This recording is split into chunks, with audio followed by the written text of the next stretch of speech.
us again. We're now about 24 hours from the killing of Alex.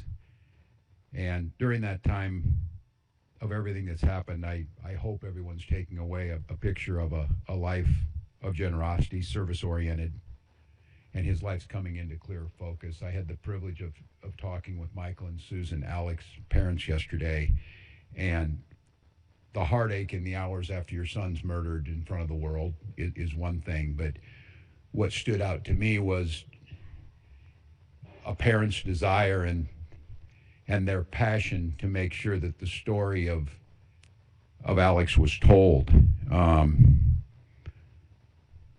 Someone who went to work to care for veterans, someone who was a valued coworker, someone who relished and lived in this state in a big way, whether it was outdoor activities or being down there on the street as a First Amendment witness to what ICE is doing to this state. So once again, to Michael and Susan, when I talk to these parents, it's always in deep confidential conversation. In this one, though, Michael was very clear to me. He said, don't let them forget Alex's story. The world knows how he died. He died at the hands of ICE agents on the streets of Minneapolis. They want us to make sure we said how he lived. So to Michael and Susan, our deepest sympathies, but you have my commitment to continue to tell that story. So now we've got 2 Minnesotans dead.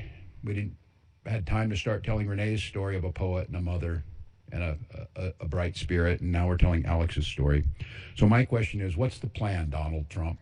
What is the plan? What do we need to do to get these federal agents out of our state? You thought fear, violence, and chaos is what you wanted from us, and you clearly underestimated the people of this state and nation. We are tired, but we're resolved. We're peaceful, but we'll never forget. We're angry, but we won't give up hope. And above all else, we are clearly unified. If it was the intention of Donald Trump to make an example of Minnesota, then I'm damn proud of the example that the world's seeing. We believe in law and order in this state. We believe in peace. And we believe that Donald Trump needs to pull these 3,000 untrained agents out of Minnesota before they kill another person. And we're up here telling another story of a Minnesotan just trying to live their life without the interference. To Americans who are watching this right now, and I don't know, maybe you're watching it with curiosity, bewilderment, horror, scorn, or sympathy. I've got a question for all of you. What side do you want to be on? The side of an all-powerful federal government that can kill, injure, menace, and kidnap its citizens off the streets? Or on the side of a nurse at the VA hospital who died bearing witness to such government? Or the side of a mother whose last words were, "I'm not mad at you"? The side of tens of thousands of peaceful citizens who showed up to march when the wind chill was 40 below because they love this state and they love this country. You're allowed to decide at any point that you're not with this anymore. If you voted for this administration, heck, even if you thought Operation Metro Surge was a good idea, sounded like the thing to do a month ago, you're still allowed to look at what's happening here in Minnesota and say, this isn't what I voted for and this isn't what I want. I ask you not to stand by idly. Speak out, share what you're seeing, and urge others to put politics aside. We're no longer having a political debate. We're having a moral debate. We all want secure borders and immigration enforcement that prioritizes criminals. And I want to thank the press, especially the local press, who has done a deep dive to show that's exactly what Minnesota does. But what you're seeing is not common sense, lawful, or humane enforcement. That's not what this occupation is about.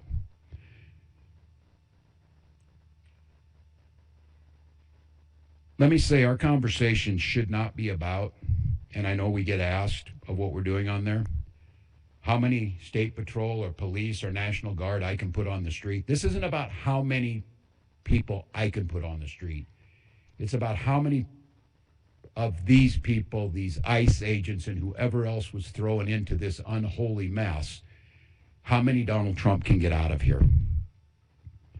Minnesotans, you've won the hearts and minds of people across this country, and you've done it through your peaceful, resolved defense of your neighbors and the Constitution. So once again, Minnesotans, stay peaceful, stay safe. Change is coming, and we can feel it. But this fight still goes on. And I'm just glad today to be joined in person, because it's someone who's been at the side of Minnesotans throughout this and through every other thing we've gone through over the last 7 years. Someone who we describe as the people's lawyer, someone who is fighting this battle for the Constitution, for the safety of Minnesotans in courts every single day. I want to give this over to Attorney General Keith Ellison to talk a little bit about what's going on with the state on some of the lawsuits and what our expectations are in the coming days. Attorney General. Thank you, Governor. Governor Walz, thank you for your excellent leadership during this very, very difficult time. This unprecedented time, Governor, because quite honestly, there has never been a deployment of immigration agents this size in the history of the United States. There have been